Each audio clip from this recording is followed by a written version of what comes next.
What's up guys, welcome back to the channel where we decide who has the best superhero video game of all time. Is it Arkham, Knight, Teen, or Spider-Woke 2, the Mary Jane mission? Let's figure it out together. First up, we have the character models. Okay, all jokes aside, you clearly see Spider-Man's aunt did an amazing job with her knitting and giving her boy an extra detail in his suit, and the quality of the textures on the touch. It's really smooth. The details are actually perfect. The suit shows his tight ass perfectly. We can see the reflections in his reading glasses, and the shading is very well done. They even include battle damage on the body from when he falls or from riding his bike with his friends. To be honest, it's amazing. The details in the characters in Spider-Man are amazing, whether you play as Peter or Miles. They did a really well job. Now let's go to the bad boy over here. He doesn't have a grandma nor parents, but he has dollars. He can buy himself probably like 3 aunts or grandmas or 5 pairs of parents if he wanted to, but instead he hired a super smart and intelligent Lucius Fox that can make him a high-end, top-notch, super future-proof suit that holds up so good in 2023 that makes you want to forget what game came after this one. The quality of the suit made in 2015 makes me wonder what fucking year it is right now, because some games are really lacking compared to this one. Seeing games having worse character models than this, it's really sad actually. The details on this thing are extremely well done. This game holds up. There are no words actually for how great this game looks in 2023. You can see the rain covering Bruce's tears as he's crying because he doesn't have parents, and also you can see screws on his suit. You can see the armor, the battle damage, everything. If I have to rate these two, I would really love to give the win to Batman, because considering this game is from 2015, holding up so well is just crazy. But to be honest, I would give the score to both these games because both of them did a really good job. Good job, Aunt May. Nice suit. But we don't stop here. Both of these creeps have multiple costumes to choose from. So you can see that the Spider Boys have like 14,003 million and 45.7 second different costumes, including color swaps, color palettes for most of the suits that they have. And Batman has a decent amount of costumes, especially including the old dark no-neck 89 movie suit that makes you really feel like you're the Batman and like also impaired. But they gave him a lot of cool costumes. They even include costumes for his friends and enemies that are playable characters in this game. Not through the main story, but we'll talk about that later. And also, of course, being the richest motherfucker out there, he has something like the Tumblr, I guess. And he has like 14 different skins for that shit, and also like 14 different color palettes for that shit. Just for a different occasion, you know. What color is your Bugatti? Oh damn, he can afford it. He's the top G or whatever. For the costumes, I think both games get a point because they've done such a well job of including costumes for all the characters in the games, and there's a lot of variety of costumes, so both of them get a point.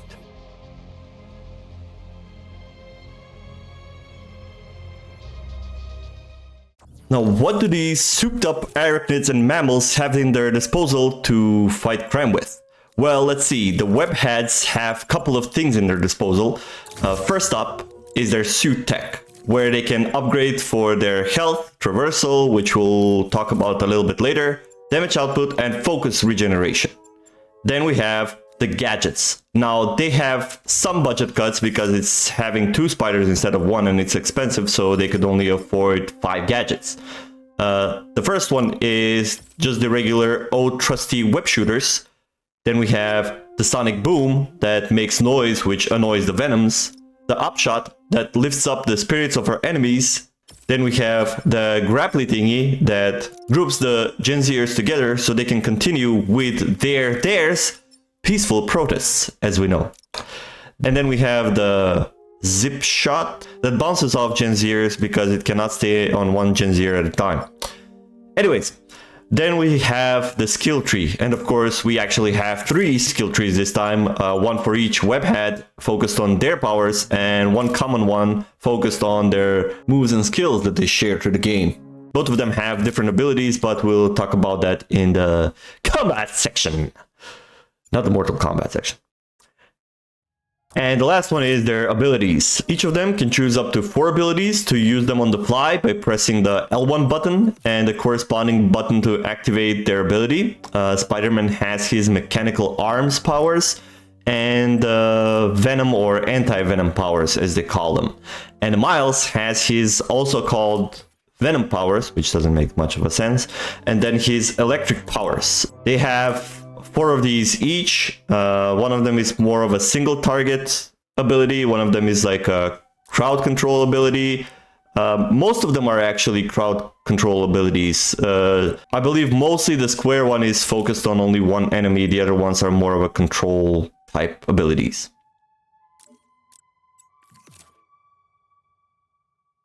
And for the Bats over here, he has his Wayne Tech upgrades, where he can choose to upgrade his combat skills, his gadget upgrades, his bat suit, and his Batmobile upgrades. This is also similar to the Webhead skill tree, where he gets more abilities within a different upgrade category. Bats doesn't have superpowers, but he has super gadgets and combat abilities that really make you feel like an unstoppable force once you fully upgrade. The way you use Bat's gadgets is holding down the D-pad's down arrow, and the gadget wheel opens where you can select what you want to use, similar to what we had in Marvel Spider-Man 1. You can also use the quick draw option mid-combat by using some of the quick-fire combinations like L2 and triangle, double tap R2, etc. I would have to say both of them did a really well job with the diversity of what you can do with your characters, and they really gave them a lot of options for combat, which is, thank God, it's really nice. That's why these 2 games are up here on the top of the list of superhero video games, at least until we see what the Wolverine video game looks like. Anyway, if I have to rate these upgrades and gadgets, all in all, the abilities that both games offer, I would say it's a draw, because both of them really make you feel like the respected superheroes, and it really makes you feel like you're poor. Batman, because you realize you'll never have the amount of money he has, and the Webheads because you realize you're probably as poor as they are. So yeah, they're really emotional games for me, these 2. Now let's compare the maps and what they can offer. Now, one similarity is that both maps are made up from 3 main areas. The main difference is the size though. Where Spider-Man's map is vastly bigger than the map Batman has, Spidey's map consists of 1 main area and 2 smaller island areas added upon the original PS4 Spider-Man. The map is huge, it has a huge body of water in between as well, those areas. There are plenty of activities and side missions for you to engage as well. You can also point and click anywhere on the map, so you can fast travel, which is really convenient. The map does its job really well, and considering they have this really amazing fast travel option, it is probably one of the better maps in video games. Now, Batman's map is made up of almost 3 equally big semi-island areas that are connected with big bridges, and they aren't that far apart as Spider-Man. They don't have huge bodies of water between them. The map is presented in kind of a 3D style of layout. It's not truly 3D, but I think that's what they were going for. At least that's how when you enter the map, that's what it looks like. And although it's smaller than Spider-Man's map, it really also offers a great amount of activities and side missions. I think Spider-Man's map takes the cake on this one, because the map is way bigger and the fast travel system is just probably the best I've ever seen in a video game so far. Now let's take a look at both maps from in-game. We climbed on one of the higher vantage points in both games, and let's take a look how the worlds look from there, how alive they are, some of the details, and draw distances. Now let's see. First, let's take a look at the Spidey's world. It's vast and beautifully designed with really far view distances, with amazingly recreated New York landscapes that are almost picture perfect. This is crazy. Even from the highest point of view, the city seems busy and alive with a lot of activity, a lot of planes in the skies, a lot of boats crossing the water that you can actually see even from the highest point on the map.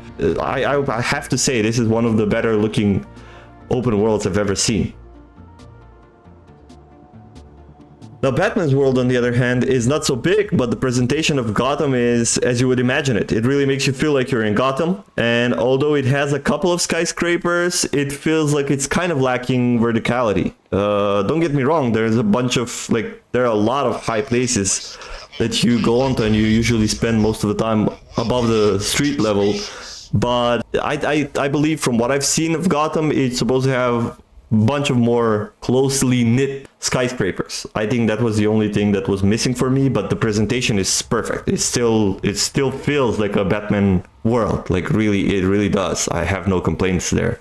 And even though the world is not that big, so there's not a really huge need for a far draw distance. The atmosphere is really setting that up for you anyways.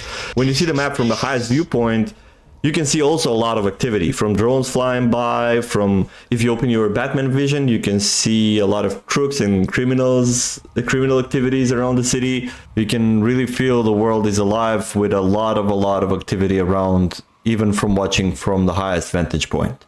Both these games deserve a point. They really made an effort to bring you into the world of Spider-Man and Batman, and they absolutely nailed it.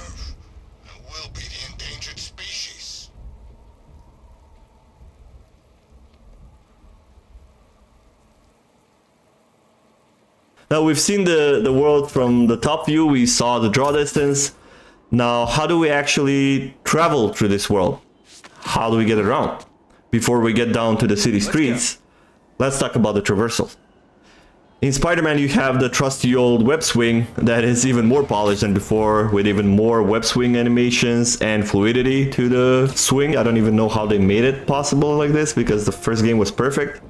But there is also a new addition to the traversal in this game, and that is the armpit gliding, or as I call it, APG. Now, APG is an amazing mechanic that lets you glide like a spider bitten by a sugar glider that has a conflict in deciding is it a spider or a flying squirrel, but it does help to get around even quicker. And with the implementation of the so-called wind tunnels, you feel like Sonic the spider flying hedgehog, and you collect rings so you can keep yourself afloat. Personally, I don't mind the APG, but the wind tunnels make the game silly a little bit in my opinion. You can still web zip, and you can also web sling this time. You can slingshot yourself like a crazy squirrel with a yellow helmet.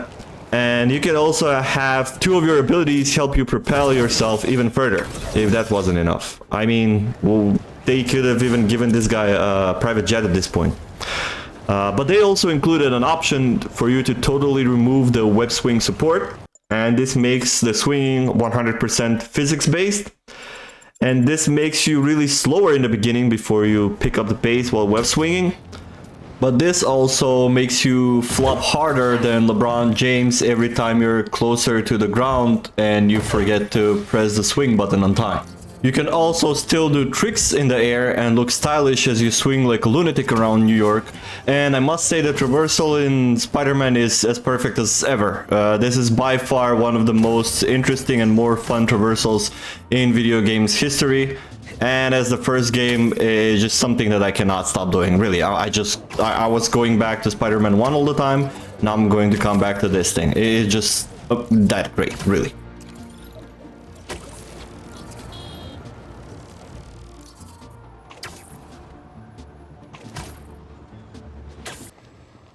Now, Batman also offers gliding, which makes more sense, and with him being able to sustain the flight or glide state for a much longer period of time, it is perfect. To start gliding, either you jump off a tall building or structure, or use your grappling hook to zip up and propel yourself as a bullet to get momentum and glide. Also, while in the air, you can dive downwards and immediately pull up to gain momentum and regain height as you keep yourself going even further. Surprisingly, the speed of traversal in this game is really decent considering this is an 8-year-old game, and I have to say it really makes you feel like you're the Dark Knight gliding above your adversaries as the big scary bat. But this game has to offer one more thing for traversal, and that's the Batmobile. You can call upon your Batmobile and take the streets in the souped up sports tank at any time, which is really kind of badass. But to be honest, there is almost no need to, as gliding the skies is always more convenient and faster way of getting around the map. This is a great addition, even though the Batmobile has his afterburners that can make you go even faster, but using the car instead of gliding is like sitting in a wheelchair and refusing to fly because you're scared of heights. The point for traversal will have to go to Spiderman because it's really that therapeutic and it's kind of really addicting. It's addicting. Women wouldn't get it. Now, what do these worlds look like from close and from street level? What can we expect if we decide to go sightseeing and just use our 2 old trusty feet? Well, in Spider-Man, you can get on street level and walk around and greet pedestrians, have some fun interactions in the world, and the world is actually full of life. It is really fun and interesting. It is full of activity and interaction. The details are gorgeous. Every block feels authentic somehow. You can see people living their lives. There are people catching taxis, sweeping the street, having conversations, taking their bikes, taking pictures. Really, like, it feels alive. It actually feels like these NPCs have purpose. Of course, I guess if you just follow around one NPC, you'll see a pattern or just something. They're not doing basically anything, but like you just walking around, it's crazy good. It's really that good. They react to you, like if you web swing above them, if you try punching, they actually get scared or they have reactions to you. Going around and exploring, it's really a blast. And I have to say they really nailed what an open world should feel like, where you expect there to be life in it. Not only like to be gorgeous and there to be nothing except trees and grass, but they actually nailed it on the head.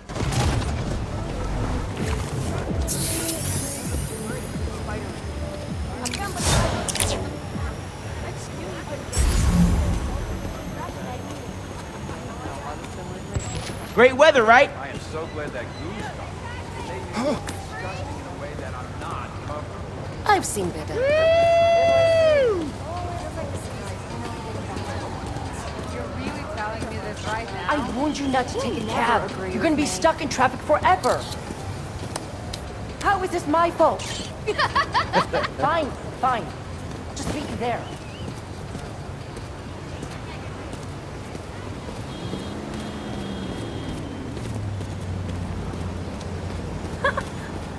Oh, hi! I'm okay.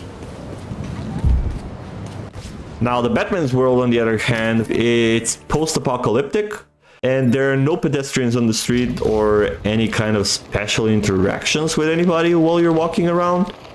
It is 100% criminals and a few cop cars chasing other cars around the city. If you get on street level, and as you can see here, you can only meet bad guys.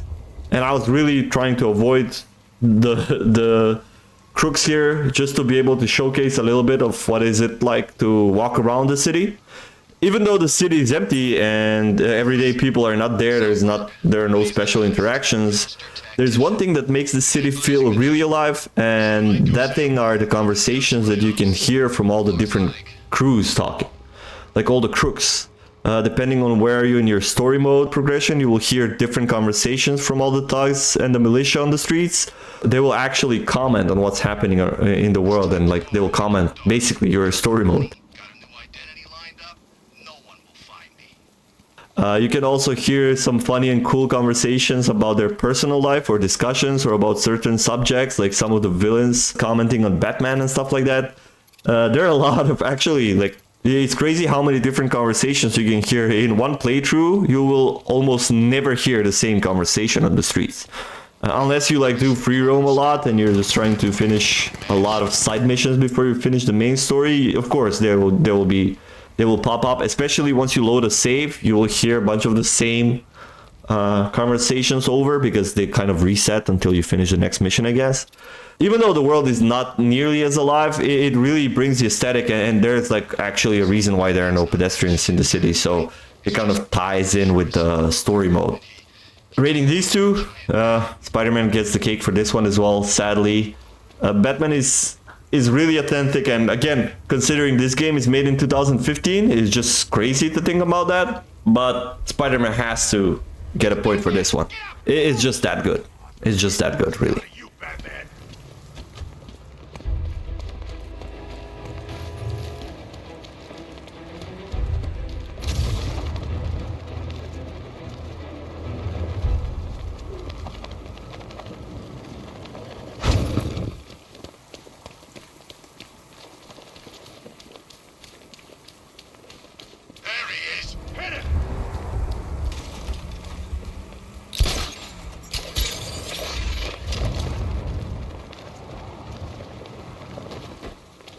Now that we saw the character models, the size of the map, how the world looks like, the details, what we can expect from the street levels, how alive the worlds are, let's talk about the most important part of a superhero video game, and that's the combat. Although both games share similar approach in combat, focused on movement and combos with gadgets and powers and abilities to crowd control, they do have a lot of things going for them, and both games have really distinct combat styles.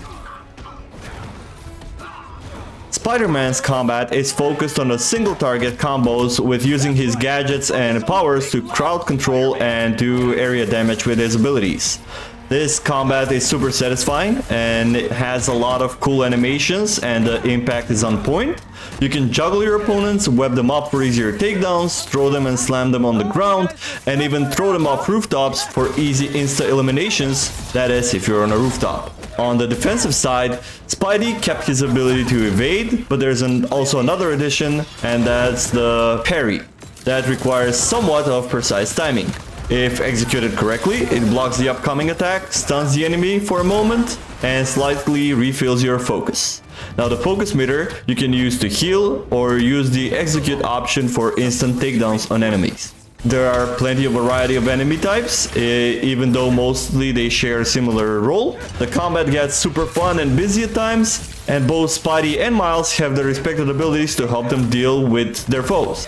Spidey's anti-venom powers work better with symbiotes, and Miles' venom powers are perfect for taking down the Sandman goons. You can use plenty of objects around to throw at your enemies, as well as some of the environment.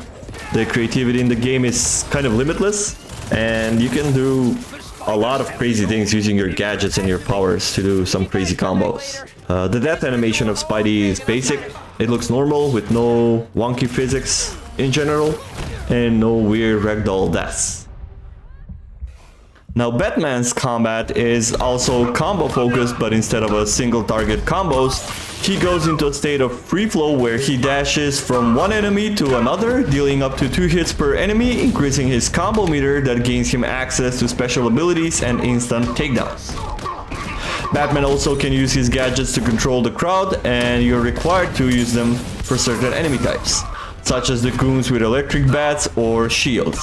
Batman also can use his cape to stun enemies or to break their guard, so he can open them up for attacks and do a combo on them. Enemies will attack you, sometimes even up to 3 at a time, so Batman's most reliable defense is his counter. The counters don't break the free flow state of Batman, but they don't do as much damage. You can also jump over enemies to avoid them, but this can backfire sometimes as it's not risk-free.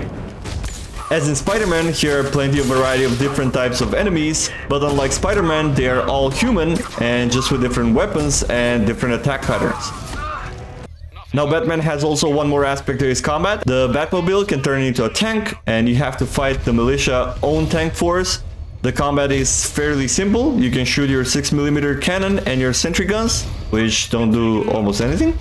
And you can dash in all directions to avoid attacks from your enemies. With every takedown, you fill up a meter that gives you a couple of abilities that make things easier, such as the guided missiles, or hacking one tank to fight on your side, or an EMP to disable the tanks that are near you.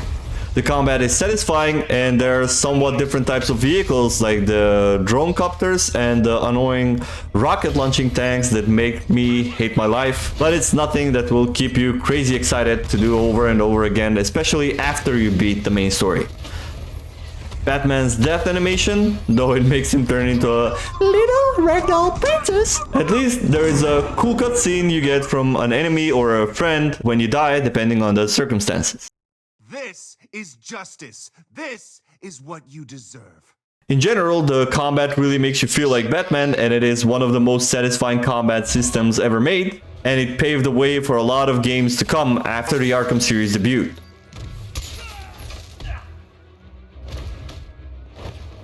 Now, there's another aspect of the combat, and thankfully both games have this, and that's the dual character combat.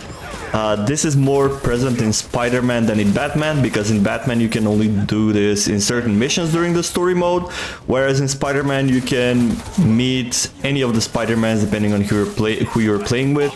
If you're playing with Peter, you'll meet Miles and vice versa, where you can engage in crime activities together and the other Spider-Man helps you out.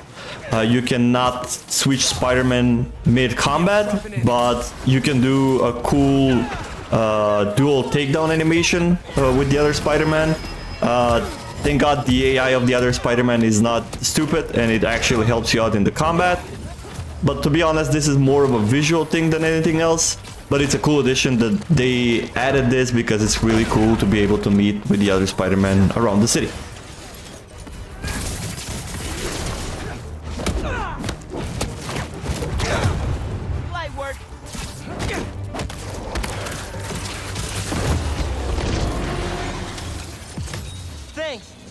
We should take this on the road sometime.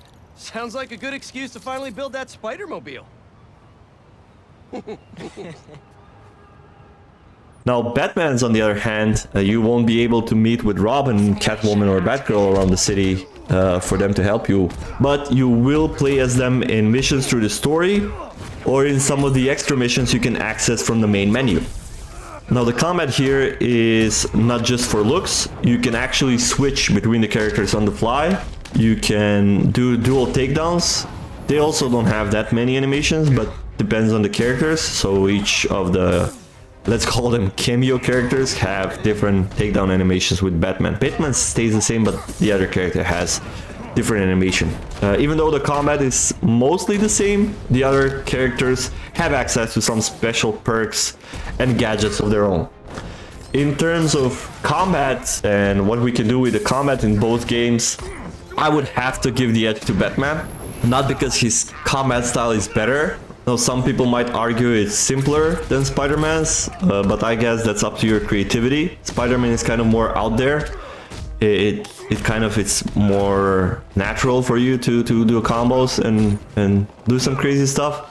But if you're creative and you know how to use their gadgets, Batman's combat has limitless potential. And plus, considering Batman has the tank and you can actually switch your cameo fighters on the fly, I would have to give the edge to Batman's combat, especially considering, again, like in every category, this is a game from 2015 and this game paved the way for many games to follow this example. The execution is just perfect. So the combat goes to Batman.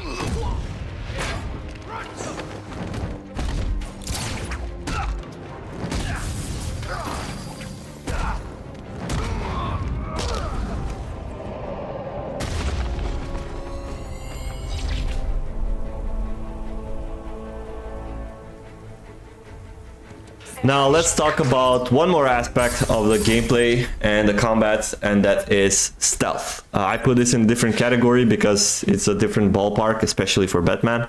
Now, to address the spider in the room, stealth in Spider-Man 2 feels like a chore. You stay above the enemies and you can only use your abilities to distract the enemies. So you can do takedowns, but this is limited to the safe indicator over the enemy's head.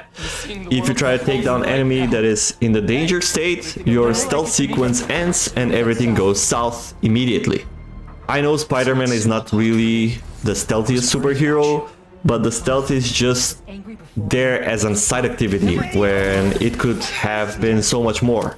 In the first game, you could at least take down enemies with one of your gadgets. Now you cannot even do that. You can still use some of the environment, but it's not really well thought through. It feels like kind of rushed, or it feels like they didn't really want to bother with the stealth. They just kind of slapped it there from the first game, and they forgot about the gadget thingies. Do you think you're worth? Now, taking a look at Batman's stealth gameplay, it is like a different game in a game. There's a lot of strategy and choice in the stealth of Batman. From approach, using the environments and getting over obstacles, enemy variety, options to hide, enemy awareness. The stealth is just one of the best stealth game mechanics out there. You can even choose to take down enemies loudly, and this will attract other enemies. So you can use this in your advantage. You can do multi-fear takedown to trim down their numbers. And the best thing is, even though if you get discovered, you can still get away and hide, and the enemies will actually try to learn your patterns and disable some of your vantage points. The stealth is just perfect. It really gets the aesthetic of Batman. Enemies get feared. The conversations during the stealth sequences are also amazing compared to Spider-Man's. This is easily the clear winner. If I have to give winner for the stealth sequences, it will be like a 10 versus 2. Batman is the clear winner, and he takes the cake in this one as well. At least 2 pieces of cake for Batman so far.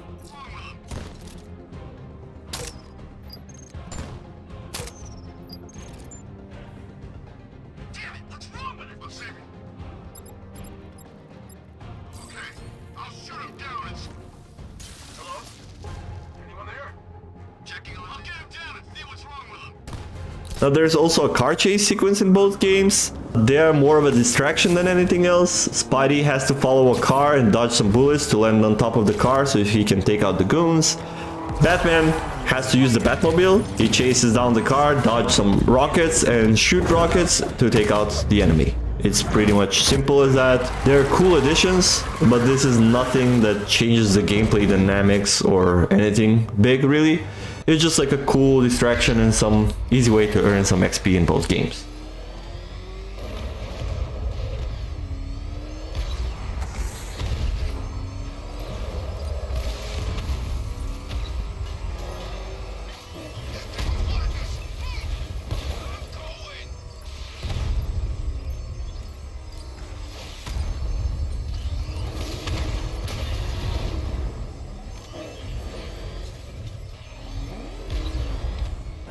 Now, with all those traversal and combat skills, what we can do around these huge cities?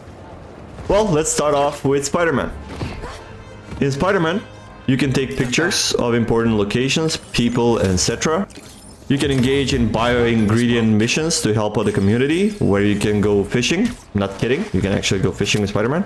A perfect specimen. There is a cool minigame where you arrange DNA so you can get actually the results. There are spider bots to collect around the world. I don't know what it is, but I just love this spider bot. There are also character-specific missions like the hidden vaults from Miles's uncle. There are tech chests to collect around the world. There are Mysteriums where you have to do a certain amount of takedowns before the time expires to finish the mission. And a bunch of more activities that you can engage, like there are the Sandman crystals that you can collect, and a bunch of more activities you can engage around the city. It's over.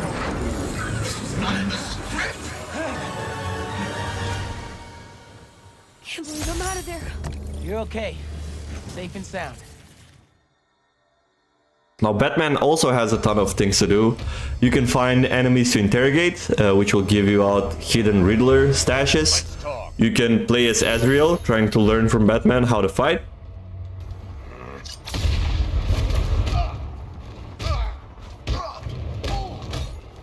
You can discover Riddler's secrets and fight with his robot goons. You can save firefighters, try to take down the Man-Bat creature so you can actually heal him. Also, you can engage in tank battles and race missions from the Riddler as well. You can take down drones, You can fight a bunch of goons. There are a bunch of things to do in Batman as well. Both of these games are super rich with content and with missions. So I would have to give a point to both games. They actually did an amazing job with what you can do around the world. It's filled with activity, which is really nice. Batman just hit a serpent throne. Now both games offer missions to play as different characters. The difference is that Spider-Man, they are part of the main story, and unless you make a save, you won't be able to replay those missions again and again.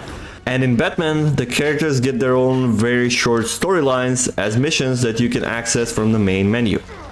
Now, Spider-Man offers one of the best cameo characters of all time. You can play as Mary Jane. Again. And again. And 3 more times. Play as the newly out-of-the-blue assassin with the kicking strength of a donkey high on crack, because that's what the fuck the writers were on when they put these goddamn missions in the game. I would rather play a full freaking storyline inside of the Batmobile instead of this fucking garbage of a torture, self-empowering crap. Oh, and also you play as Venom. Damn, it is so good to play as Venom. This might be the best part about the whole freaking game. Venom feels like an unstoppable force with amazing animations, an exhilarating combat mechanics. This is by far my favorite part of Spider-Man 2. I really hope they make him a fully playable character in an upcoming DLC or an update, because god, this is amazing. God damn it, I just wish they swapped the MJ missions with more Venom missions. That would have been freaking crazy.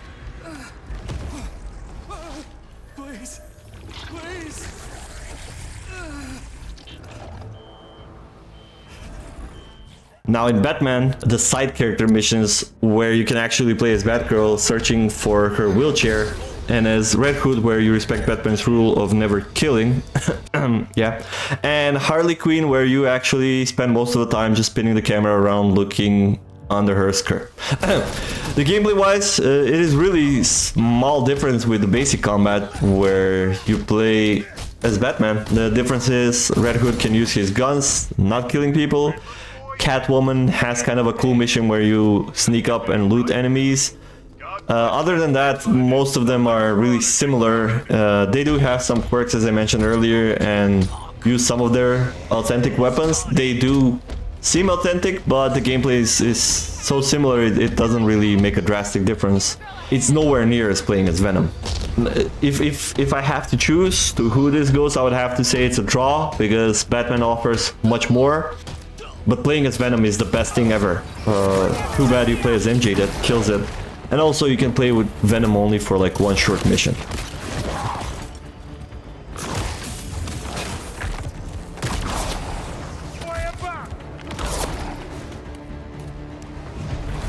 Self-destruct, beast!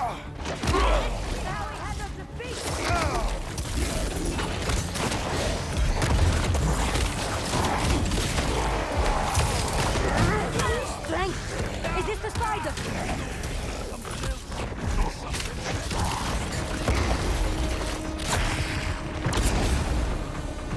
Get him! Get him! Both games also feature photo mode. This one goes easily to Spider-Man.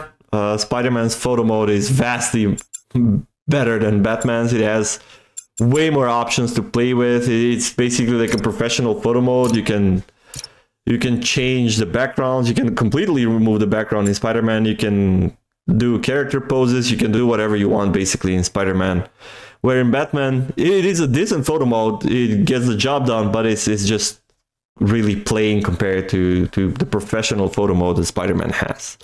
This clearly goes Spider-Man, the photo mode. Even though these photo modes were not as popular back in 2015, they were kind of a niche new thing coming up in the gaming industry. The photo mode is a big thing right now, so I guess Spider-Man did what it was expecting from them. They don't do always, but they did well with the photo mode. Now for the elephant in the room. The story mode. Let's go through the story mode. God damn it. Now, let's start with the Spider Woke over here. In plain sight, the story mode in Spider-Man is not that bad. The idea, like, of the story mode is really nice in general, but the pacing and the agenda, it gives me headache just thinking about it. I couldn't wait to finish the story mode so I can just free roam and do some side missions and just fight some goons with Spider-Man, not anybody else. There are moments where it is really good, but some of the storytelling, like, it has 90% of the potential thrown away. They never show how Craven kills or hunts down the other villains, which are obviously mentioned in this. The friendship between Peter and Harry, although developed really nicely, had too many useless missions, like riding a bike. Like, who the hell plays Spider-Man to ride a bike? Or to run around a school? That was so fucking annoying. That could have been just a cutscene. It could have been a lengthy cutscene and just show us what was happening and just get on with it. They also kind of wanted to focus on both Spider-Man, but they gave Miles really the shitty missions. And they were boring and felt like a chore than anything else. It's like they didn't care, but they cared way too much about Miles in the same time. It was so conflicted.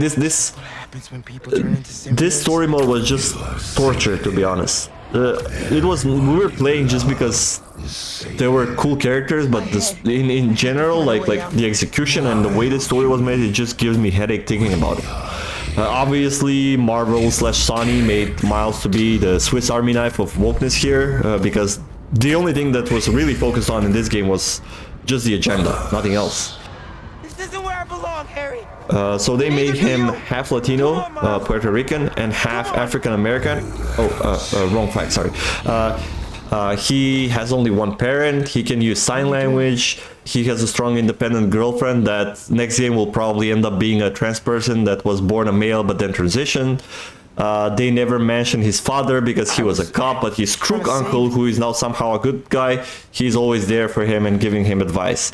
And to make things even worse, because they really wanted to make this authentic, Peter on the other side... You've been single-handedly holding our lives together!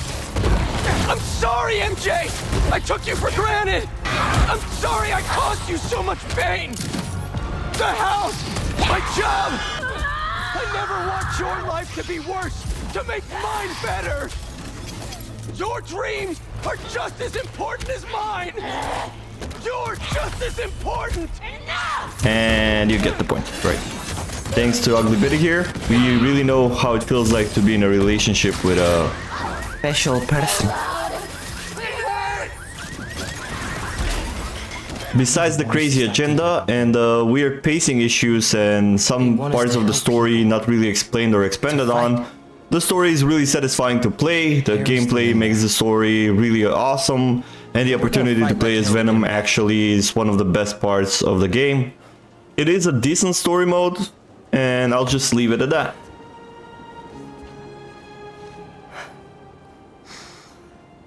Call the play, coach.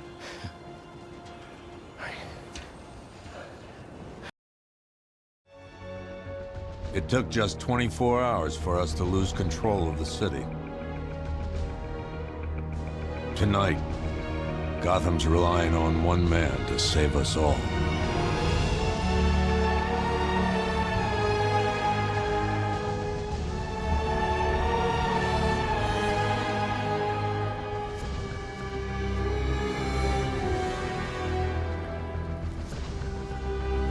Batman story mode starts with the death of Joker and with the power struggle that follows for who takes over Gotham Underworld. Batman being injected with the Joker poison, or his DNA, whatever, makes it a fun experience, having Joker pop up in basically everywhere, and brings cool details and monologues inside the game. With the focus on Scarecrow and having to ask for help Poison Ivy, this actually makes the story fun and engaging and really giving a lot of love and dedication to the Batman and his fans. Even though much better than the Spider-Man storyline, Batman's story also has similar issues with the pacing department from time to time. Even though the story finishes the Arkham trilogy perfectly, the only big problem was the mystery behind the Arkham Knight. It was as secret as you hiding your head under a blanket and thinking no one can see you. Tiny little lie. And that was the issue with all the fans when the game came out, because it was really that obvious. But putting that aside, the story is well thought out, and all of the missions and everything that's happening in the game, it makes sense, except maybe for the tank missions. Those were really a chore, but nowhere near as the Ugly Betty missions in Spider-Man 2. Anyway, from both these two games, Batman definitely gets the point for the story mode. It was way better. Even though Spider-Man did include Venom, I don't think that's enough to get the point for the story mode, because Batman's story mode was way more interesting and there weren't as many boring missions. Batman wins the story mode. Now the last two categories are just the simple fun factor and the replayability. Both Batman and Spider-Man are evenly matched. If I had to choose one game over the other, I would never be able to do that, because I love both of these games and I think they are the perfect presentation of their respected superheroes. I have never played a better game to be as Batman or a better game to play as Spider-Man. Both of them truly make you feel like you're playing the respected hero, and all the missions and all the gadgets and all the movement and everything that's been made in these two games are the perfect superhero games so far. Hopefully we'll get even better games in the future, but these two categories are kind of intertwined. So for the fun factor, definitely both of those games would get a point. I don't even need to put this on the scoreboard. Both of them are extremely fun games. No matter which game you pick up and choose to play, both of them will bring satisfaction and smile on your face. You will be satisfied with your purchase. But here's the deal. Spider-Man is a game that kind of never ends. And that's the thing that I really loved about the first Spider-Man game. Even if you 100% the game, you can always go back to the city and you can web swing and just go around the city. It's full of activity and people, and there is always ongoing crime. Yes, the crime always repeats itself, and it's kind of, sometimes it's the stupid like car chase crimes and stuff like that, but there's always activity and it's always random and it will always show up. So no matter where you go, there will be always a situation for you if you want to engage, and if you want to go into that combat, and if you want to do some combos, or if you want to try out some things, there will be always an opportunity for you to have some fun with that. But also the traversal is so fucking therapeutic. Like Spider-Man 1 and Miles Morales, like I was always going back to those two games just for the web swing, just for going around the city. Like there was no other game that could scratch that itch as Spider-Man. Like these games are, the traversal is, I have no words for it. If you guys play these games, you know, like I've always went back, even though like I had Miles Morales and Spider-Man 1, I call it Spider-Man 1, 100%, and I just went back to web swing around and just do some combos, or I will go replay some of the missions like the hideouts or stuff like that. Same thing with Spider-Man 2, and even with the more crazy things they added to this game, that's the thing that I love. That's the thing that I missed in Ghost of Tsushima. For me, Ghost of Tsushima is probably the best game of all time, but that's the thing that it missed. Like once you finish the story mode, there was nothing around the world. You can finish the side missions and stuff like that, but the world is like beautiful and gorgeous, but there is no interaction. You cannot engage in battle. You have to go and manually press to replay some of the camps. That's fine because it's instant, but Spider-Man feels so natural. Like the world is rich, and the interactions and the people and like the everything. There is no words to describing this, and that's the reason the fun factor, like this, let's call it fun factor and replayability, just goes to Spider-Man. That's one category that's, don't get me wrong, like Batman is really rich and there's a lot of things you can do in Batman. It's not like the game is short or it has shortcomings in what you can do. But just because there is no like pedestrians, and there is no like, if they made the same thing that they did with Spider-Man, like give it like crimes happening around the world, and you as Batman, you just swoop in and like take care of the bad guys and you stop a robbery, or you like to make small side missions that are always ongoing, like in Spider-Man, to be like a detective. Like there was a kidnapping and you just have to like do some small detective work and find a girl. Like with Spider-Man you have to follow and trace the sound to find the guy who's in the trunk and stuff like that. That would have been perfect. That would have made Batman on the same pair with Spider-Man. But as of right now, Spider-Man would have to take the win and be the best superhero game of all time.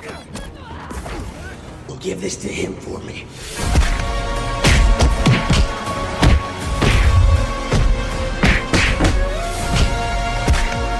Good night. Well guys, thank you for watching. Please let me know in the comments below, do you agree with my choice at the end? Let me know what would you rate the other categories and what are your thoughts and opinions. Which is your favorite superhero game of all time? Maybe it can be some other video game. Please share, like and subscribe, that will help me out a lot. I really want to create a community where we can share and have great time with commenting, criticizing and sharing about video games. I'm planning to make this full series of game versus. Please let me know in the comments below which other two games you want me to put head to head against each other. And I will see you guys in the next video. Peace.